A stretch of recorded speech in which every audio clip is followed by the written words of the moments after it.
देश की राजधानी दिल्ली में जहां पार्कों में रंग बिरंगे फूल नहीं दिखते, वहीं केशवपुरम इलाके में महज 50 गज की छत पर सैकड़ों की संख्या में फूल और फल लगे हुए हैं।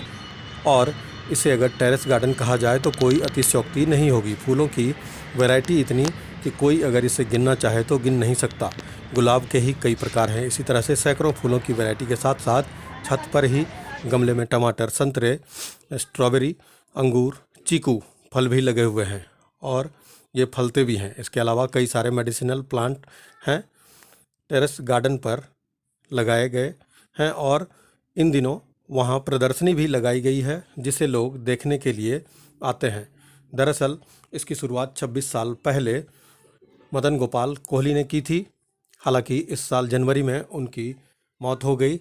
बावजूद इसके उनके परिवार के लोग उनकी इस धरोहर को सजा कर रखे हुए हैं और उनका कहना है कि मदन गोपाल कोहली ने जिस तरह से इस टेरेस गार्डन की शुरुआत की ताकि दिल्ली की हवा को प्रदूषण से आंशिक ही सही बचाया जा सके और लोगों को भी इससे प्रेरणा लेनी चाहिए। जो लोग इस टेरेस गार्डन को देखने आ रहे हैं उनका कहना है कि ये बिल्कुल एक यूनिक तरह की टेरेस गार्डन है और लोगों को इससे प्रेरणा लेनी चाहिए। आपको बता दूं कि 11 बार लिम्का बुक ऑफ रिकॉर्ड्स में भी इस टेरेस गार्डन का नाम शामिल हो चुका है।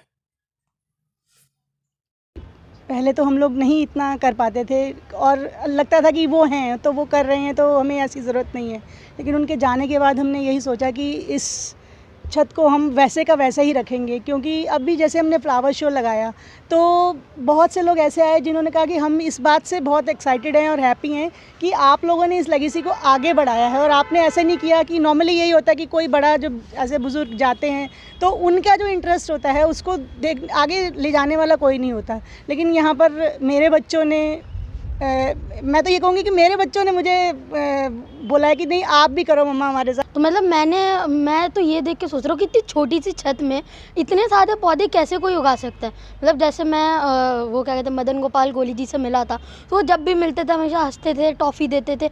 मतलब एक दिन भी ऐसा ना हो कि मैं उनसे नहीं मिला और उन्हें टॉफ़ी नहीं दी। और उनका जो ये पौधों से प्यार था, मतलब कभी भी अगर मैं उनसे मिलने आऊँ तो वो टॉफ़ी तो देते ही थे और मेरे को ऊपर ला के हर अच्छे से दिखाते थे और बताते थे कि इसमें क्या क्या है और इसमें क्या क्या इसके क्या कहते हैं गुण है, इसके क्या क्या अच्छी बातें हैं इसके अंदर। उन्होंने मेरे को बहुत कुछ बताया और मैं चाहता हूँ कि मैं भी अपने घर में थोड़े से पौधे उगाऊँ और उनकी थोड़ी सी देखभाल। आपको यहाँ पे सीजनल प्लांट्स भी मिल जाएंगे। सीजनल प्लांट्स के अंदर आपको मिलेगा डेलिया, पिटूनिया, गेजेनिया और गेंदे के फूल हो गए। लाइक जो हमारे पास रोज़ेज़ की 4 वैरायटी है, button rose, English rose, Kashmiri rose and desi rose. And उसके बाद अगर हम बात करें मेडिसिनल प्लांट्स में तो हमारे पास तुलसी भी है, बेसिल लीव्स भी है एंड लाइक जैसे टी बनाने में यूज़ होती है लेमन ग्रास, हमारे पास लेमन ग्रास भी है। एंड बेसिकली जो सबसे हेल्दीएस्ट चीज़ जो मतलब कभी भी यूज़ कर सकते हो वो है पत्थर चट्टा। वो आप ऊपर देख सकते हैं, पूरा वैरायटी है वहाँ पर पत्थर चट्टा की। तो ये पत्थर चट्टा बेसिकली उन लोगों के लिए ज़्यादा यूज़फुल होता है, इनको पत्थरी होती है। अब पत्थरी होती है स्टार्टिंग इनिशियल स्टेज पर, तो अगर बंदा ये पत्थर चट्टा मतलब जैसे डॉक्टर प्रिस्क्राइब करे उस हिसाब से खाएंगे तो वो भी ठीक हो सकती है। बाकी हमारे पास अश्वगंधा भी है। अश्वगंधा की तो आपको मेरे को बोलने की ज़रूरत ही नहीं है, उसकी इतने हमारी इंडियन कल्चर के अंदर उसके कितने बेनिफिट्स बता रखे हैं।